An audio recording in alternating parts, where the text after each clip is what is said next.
The sinister silence of Wilson Street. Have you ever had any strange neighbors? Write a comment. Listen to this story and you will find out what horrifying secrets your neighbor might be hiding. In every neighborhood, on every street in North America, there is that one person who just doesn't fit in with the rest. Sometimes they are an elusive recluse that rarely ventures much further than the mailbox. Sometimes they are a grumpy senior citizen who seems to hate all things fun. On my street, that person is Mr. Thomas.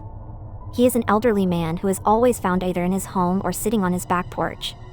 He detests people even stepping a foot on his property and has been known to threaten civil action against those who antagonize him. If you ever had the police show up on a noise complaint, you can bet Mr. Thomas made that call. If your ball or frisbee went over his fence, then you might as well kiss it goodbye because you were never going to get it back. This caused all the children of our street to fear and despise him.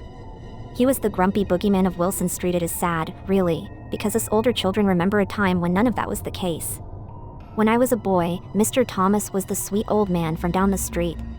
Whenever you walked by, he was always on the front porch with a smile on his face, ready with a friendly wave and a pleasant hello. Mrs. Thomas would always have treats on hand, and nothing could beat her homemade gingerbread cookies. When it came to Halloween and Christmas, no one went more all out than the Thomas house. They were the shining jewels of the neighborhood and beloved by all. That was until 6 years ago, when everything changed. It was a pleasant 4th of July evening, and everyone was coming back from the fireworks. We could hear a series of loud cries coming from the Thomas house. My parents and I rushed over to find Mr. Thomas sitting on his back porch with his face covered in tears. My parents asked what was wrong multiple times, and he just kept repeating the words, "She's gone." It didn't take them long to know who he was talking about, and they rushed in expecting to find Mrs. Thomas on the floor, having suffered a heart attack or stroke. However, multiple searches of the house turned up empty. They asked him again and again where she was, only to get the same answer of gone. The police came and took over questioning from there. However, they received no better answers than my parents had. After days of questioning and investigation, the police were forced to let him go, having no evidence of foul play. The neighborhood was abustle with rumors and theories about what happened to Mrs. Thomas. The most rational one was that their marriage had been struggling for years until finally she snapped and abandoned him. The other theory that became popular among the children was that he had murdered his wife and buried her body in the woods behind their house. I didn't know what theory to believe. All I cared about was that the pleasant couple from down the street was truly gone forever.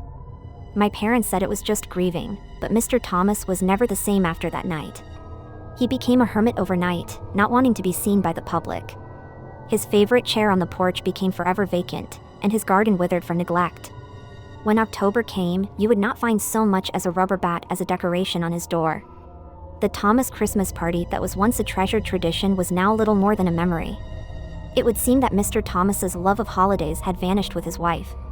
However, the holiday he hated the most was, of course, the 4th of July. If he even heard so much as a firecracker, he would send a call to the police station.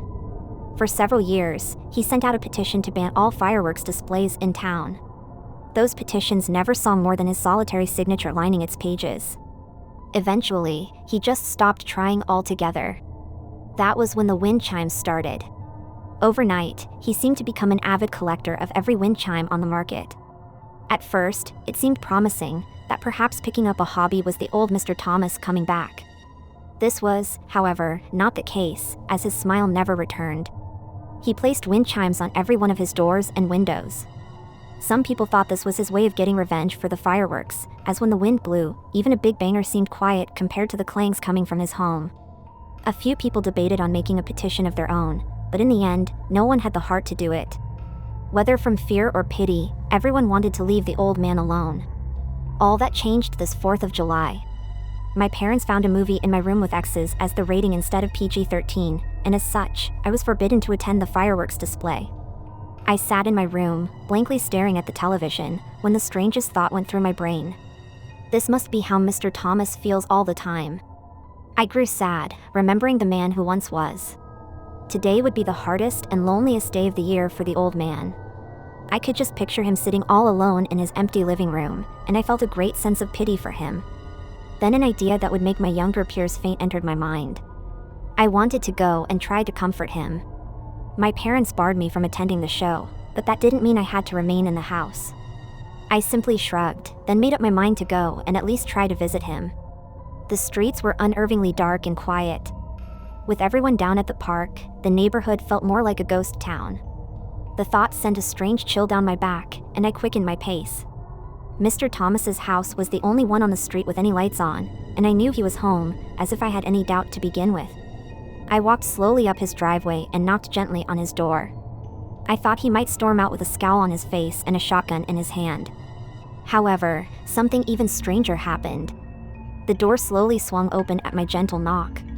The idea of his door being unlocked was surprising enough, but to be left open was a complete anomaly. "Mr. Thomas?" I asked, while poking my head through the door. This was the first time I had entered their house since Mrs. Thomas's birthday party over 6 years ago, and at first glance, it seemed like it hadn't changed a bit. Their fall coats still hung waiting for their chance to be used again, and one never would. The house was completely quiet, and I considered leaving, but with the door left open, I became worried about Mr. Thomas's safety. I tiptoed through his foyer. "Mr. Thomas, are you here? It's Jimmy from down the street. I was just checking to see if you were okay." I called out into the silence of the room. No sound met my call. I stepped into the living room and was almost unnerved by what I saw. I was completely surrounded by images of Mrs. Thomas. Every inch of mantel and table space was covered with framed pictures of her smiling face. I felt sadness well up in me, for it had been years since I had seen her, and I had almost forgotten how radiant her smile was. I was then filled with a different feeling altogether: confusion. This wasn't the living room of a man who murdered his wife, nor one that was abandoned by her. Whatever happened to Mrs. Thomas, her husband loved and missed her terribly. I turned towards the dining room and was instantly assaulted by a very different series of images. Covering all the walls were drawings and paintings that I couldn't quite make out. Some of them were of splashes of color in a spiral, others of tall, black figures with no discernible features. The images that unnerved me the most were of a pair of black and purple orbs. It seemed that Mr. Thomas had drawn these the most.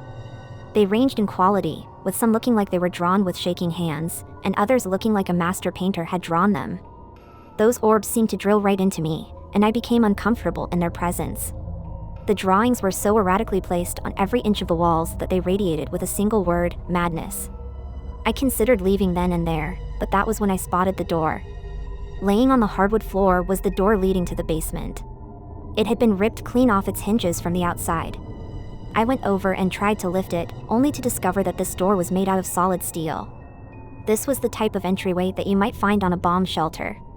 It possessed every type of lock known to man, and yet, someone or something had torn it off as if it were plastic.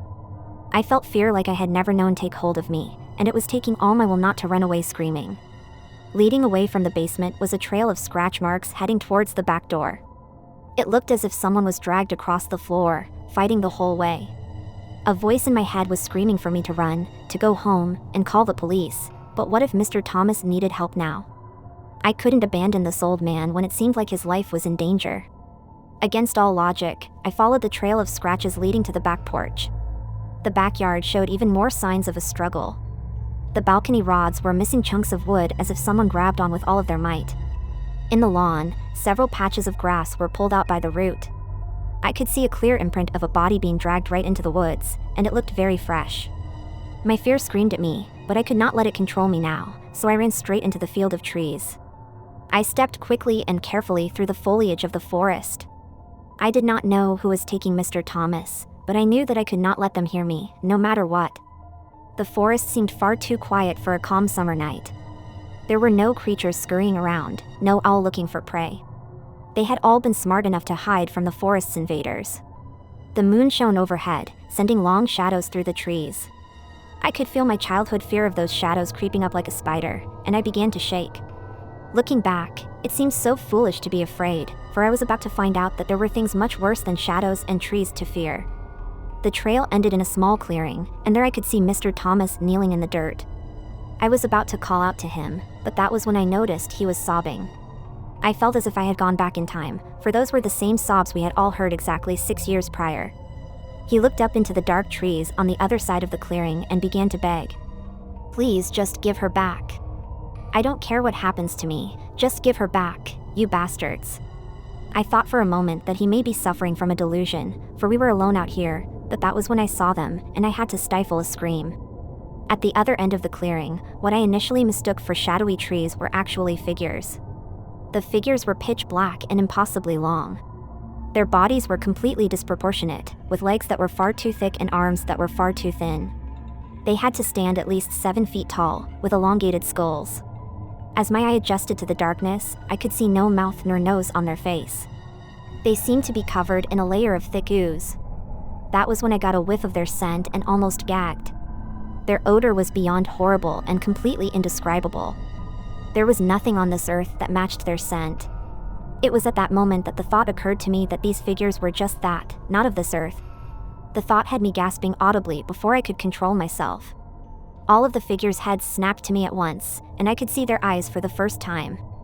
My blood turned cold in my veins as I stared into those eyes, and in an instant, I understood what those orbs in the drawings were. Their eyes were as black as their skin, and yet held a strange violet sheen to them. These were eyes that had seen countless worlds and galaxies, eyes that held the secrets of the universe, and now they were focused on me. A strange and nearly skeletal hand rose from the darkness. The hand bore only 3 fingers, and each tipped with a bulbous frog-like pad. 2 of the fingers curled, leaving one pointed directly at me. Mr. Thomas turned around and noticed me for the first time. His eyes held fear at first, then the eyes turned to a look of pure guilt and sorrow. A single tear fell from his left eye, and I knew he was apologizing to me. As if summoned by some invisible force, Mr. Thomas was pulled into the forest so quickly, a scream didn't even have time to rise from his throat. The black figures seemed to dissolve into shadows, as if they never were.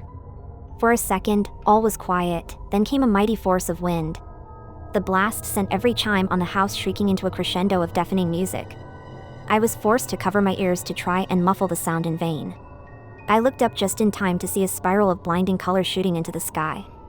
In what could only be the result of careful planning, the color spiral reached its peak height just as the town's fireworks began blasting into the night. The anomaly was lost in a sea of colors, and when all was finished, nothing remained in the sky but a mass of smoke. I don't know how long I stood there, simply staring at the night sky.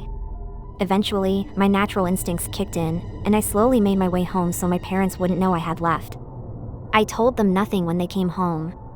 I debated on telling the authorities about what I saw, but would they believe such an impossible tale from a boy of barely 13? I thought not, no more than they would believe an old man whose wife had just disappeared. I simply kept my mouth shut and let nature take its course. It took the authorities 8 days to discover that Mr. Thomas was gone, and even then, it was only because the mailman noticed that his box hadn't been emptied. The police were as clueless to his disappearance as they were with his wife. In the end, most people believe that he left town and committed suicide. Mr. Thomas, the so-called boogeyman of Wilson Street, was gone. He leaves behind no family and no next of kin. He only had 2 true pieces of inheritance of which I am the sole benefactor. These are madness and solitary knowledge that those creatures will be back. When I was a child, I went missing in the forest for over a month. They never stopped searching, but they never found me. A month later, I just walked out of the forest on my own. The strangest thing was, I looked perfectly okay. My clothes were clean, my body was unburdened, I was fed and I couldn't remember anything, besides going to the forest with my grandmother. They couldn't figure out how an 8-year-old boy survived in the forest for a full month and came back unscathed. I still remember the look of relief on my grandmother's face when she saw me. The tears streamed down her face, making me cry too. The way she held me so tightly, not wanting to lose me again. I went to therapy after that, but no matter how much they tried to jog my memory, it remained empty. There was no real trauma to my mind, and so shortly after, I stopped going. I moved on from this strange experience, not able to fully grasp the impossibility of what had happened at that young age, but I'm older now, and even though I cannot remember it, I can understand just how scared my grandmother must have been. But I'm not here to tell you a story about something that I cannot remember. I started remembering recently. 2 days ago, I struck up a conversation with my grandmother about that odd event. I asked her, "Do you remember when I went missing for a month?" Her expression instantly grew grim, and she looked at me with this intensity in her eyes. Despite her old age, my grandmother was a fierce woman.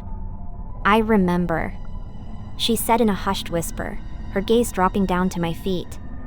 "I started having dreams of the forest," I told her truthfully. She looked back up at me again, her eyes showing a glint of surprise. Dreams? She asked me to elaborate. Yes. I'm always walking in them. The forest is all around me. I can hear sounds, leaves crunching, branches snapping, and birds chirping. I can feel the warmth of the sun on my skin. My grandmother listens intently. I can see her tapping her fingers on the chair in a nervous tick. Then the forest slowly grows silent, first the chirping, then the trees swaying, leaves crunching, branches snapping. The sun disappears too, and it grows dark. But I continue walking. And each time I end up in front of a staircase. I get the chills just thinking about the staircase. A staircase? It is always in perfect condition, untouched by Mother Nature. It looks like the staircase had been taken straight out of a house, but they lead nowhere. It's a different one in each dream. Some are old, some are modern. My dream ends the moment I take the first step. My grandmother sighs loudly. It's not a sigh of relief, it's more like she's sighing because a burden had been taken off her shoulders. Do you know how you went missing? She asks me. No, I admit. One day, you were playing outside in the backyard, like you always did. I was in the kitchen making lunch. She looks at a picture beside her on a dresser. It's a picture of us both, taken when I was 7. She picks it up and continues speaking. I always taught you and reminded you to not wander off into the forest, but despite that, I still kept my eye on you through the windows. So I wandered off? My grandmother chuckles. No, I wish that was what had happened instead. She places the picture back and takes a deep breath. I was watching you play with some sticks, having completely forgotten the potatoes that I was cooking. The water started running over the top and I ran over to clean up. It only took a minute or two. When I was back at the window, her lips and hands were trembling, and she took hold of her armrests. I swallowed the saliva that had collected at the top of my mouth. I saw you walking into the forest. But you weren't alone. I saw myself, holding your hand, walking into the forest. She began tearing up. I ran after you. I screamed and shouted and looked for you, but the moment you entered the forest, it was like you simply disappeared. My hands began trembling too, the memory of walking into the forest with my grandmother tugging at my mind. I stood and walked over to my grandmother to hold her. It wasn't your fault, I said. She cried in my arms. I cried too. After a while, we calmed down and began talking again. What was it that took me? I questioned her. I thought it was a skinwalker at first. She answered, wiping her nose with a tissue. But if it were a skinwalker, you wouldn't have returned alive, you wouldn't have returned at all, so I don't know what took you, but I'm glad you returned. I wouldn't have been able to bear losing you too, like I lost your parents. I squeezed her hand that I still held tightly and smiled at her. Not wanting to stress my grandmother anymore, I dropped the topic. Shortly after I drove home, I had a dream that night. It was the same dream, but something was different. In my previous dreams, I was always alone, but in this dream, I felt a presence with me. No matter how hard I looked, I couldn't see it, but I knew it was there. It didn't feel like it wanted to harm me, but it didn't feel like it wanted to help me either. When I got to the stairs this time, I recognized them. I had seen these stairs before, but I couldn't remember where. There were only 6 steps, and unlike the rest, the stairs looked old and abandoned. They were wooden, but they had begun rotting. When my feet moved to step onto them, I felt a strong hand on my shoulder, and the dream ended before I took that step. Once I woke up, I remembered where I had seen them. They belonged to an old cabin in the woods. The cabin was maybe a mile out from my grandmother's house, and I decided to go for a hike. I informed my wife that I'd be gone for the majority of the day and apologized to my 6-year-old for leaving so early during the holidays. Today was a Thursday. My grandmother wasn't a fan of my idea to go out alone, so she decided to accompany me. She knew this forest like the back of her hand, so having her come along was reassuring. But her back is bad, so I also wished she'd stay behind. But there was no convincing her otherwise. The hike took a little under an hour and we ended up at the cabin, or what was left of it. The entire wooden structure had collapsed onto itself. Did you know about this? I asked my grandmother. No, I haven't been here for years. You know, I don't think this is where you were for that entire month. We looked here, almost every day. I nodded in agreement. Still, maybe it has some clues. My grandmother sighed and sat down on the mossy ground. You can look around. She motioned with her hand. Be careful. Despite me already being a grown adult, she still worries. I chuckled to myself. I moved around some of the smaller pieces of the collapsed house to take a better look at it as a whole. Come to think of it, I remember this being a single-story cabin, so why do I remember a staircase? How could a staircase be used here? And then it clicked. A basement. Do you remember a basement in this cabin? I yelled over to my grandmother. No, why? Oh. I grinned. She figured it out as well. She walked over to where I was and I began trying to move some of the heavier pieces around. Even if the house collapsed, the foundations were strong, and the basement should still be there. After about half an hour, I finally found a broken floorboard revealing not dirt or moss, but darkness below it. I began trying to pull it out and break it in. After a while, the hole was big enough to look inside. I pulled out my smartphone and turned on the flash. The smell coming from inside was putrid. I couldn't begin to describe what it smelled like. What I saw inside made my blood run cold. Shelves with glass jars, a white liquid inside of them. Inside the liquid were body parts. Eyes, ears, fingers, organs, and everything in between. Opposite the shelves was a pile of bodies. Some were rotten beyond recognition, some were skeletons, while others looked fresh. Next to the bodies, I saw a staircase, the staircase from my dream. I remembered it vividly, walking down these steps. I pulled my head out and puked on the spot. What is it? My grandmother asked. Let's get out of here and call the police. We began waking in the direction that we came from. There were dead bodies, skeletons, organs. I couldn't even begin describing what I saw to my grandmother. Dear God, is all she could mutter out. I called the police once we got back to her house and had to guide them to the collapsed building. The younger policeman puked when he got a whiff of the smell of the dead bodies. Something clicked in me then, watching those two policemen stand around, holding their noses. I remembered.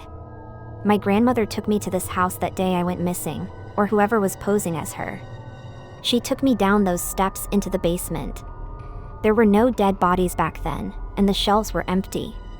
She gave me some mushroom soup to eat, after which I dozed off. I woke up, tied to a wooden table in the dark basement. My clothes were gone, and it was cold. And I felt a stinging pain in my chest. Despite my best efforts, I couldn't even lift my head. I had no energy. I remember crying then.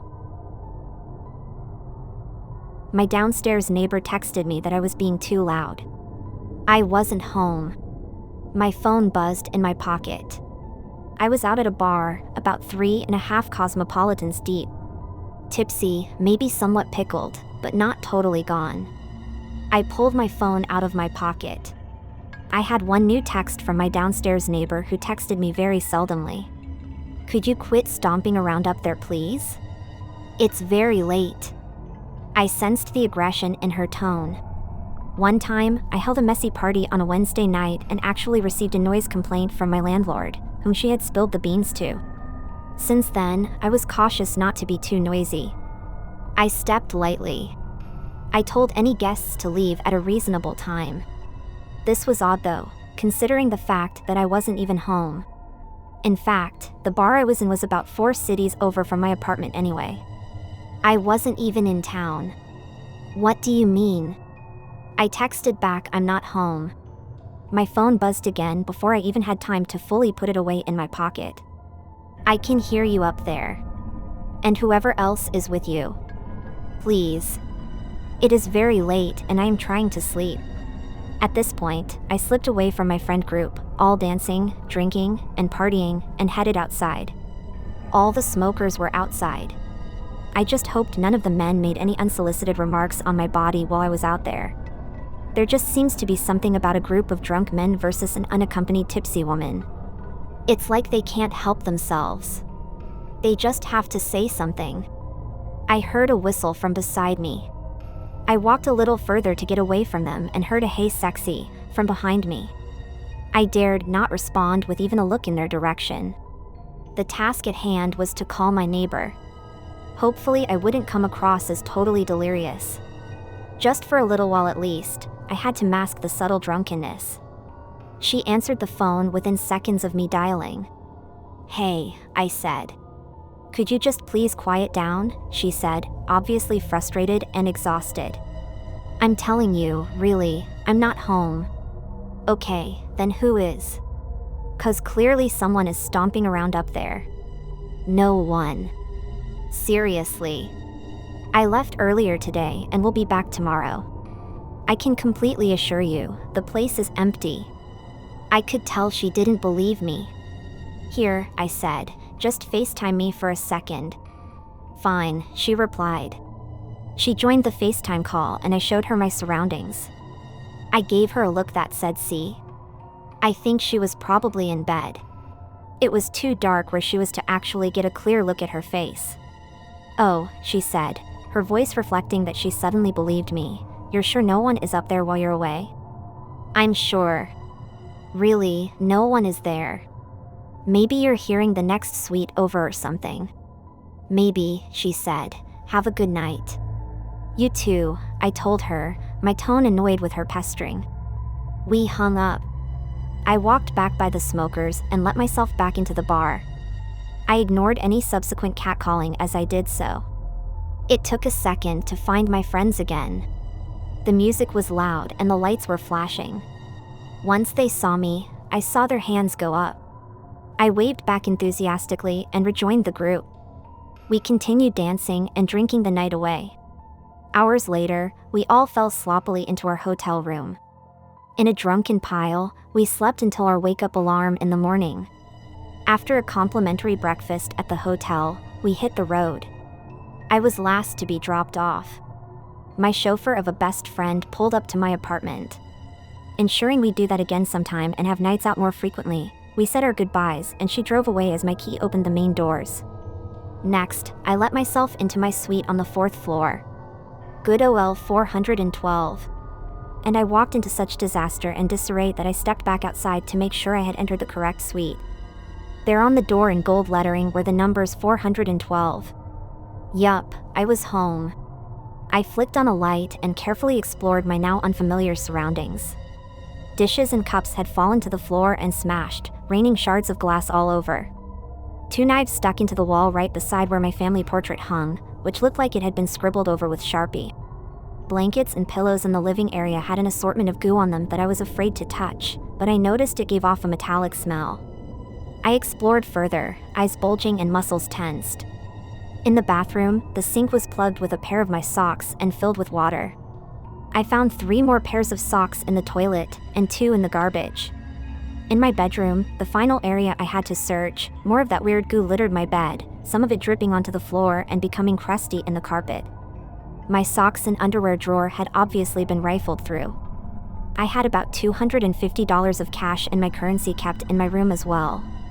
It was always stored safely in my bedside table, which had a lock on it. I found the cash in my sock drawer. The cash had obviously been moved, but none of it was taken. In a panic, I called my downstairs neighbor again. "Hello," she answered. "What did you hear last night? What did it sound like?" "Someone has been in my suite." There was a pause of silence before she spoke again. "Huh?" she asked. "Last night. When you said there were noises coming from my suite." Again, a pause. Then she spoke. "I didn't hear anything last night. Sorry to be unable to help, but I've been away on vacation for the past week.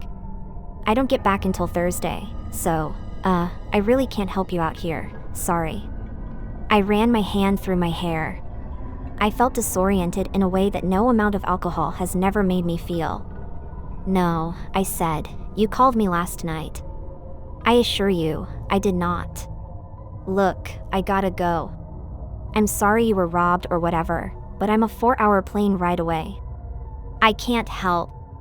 Completely confused, I managed to stutter a quick "oh, okay," before I heard her hang up the phone. Suddenly, I felt something fall onto my head. It was a sock.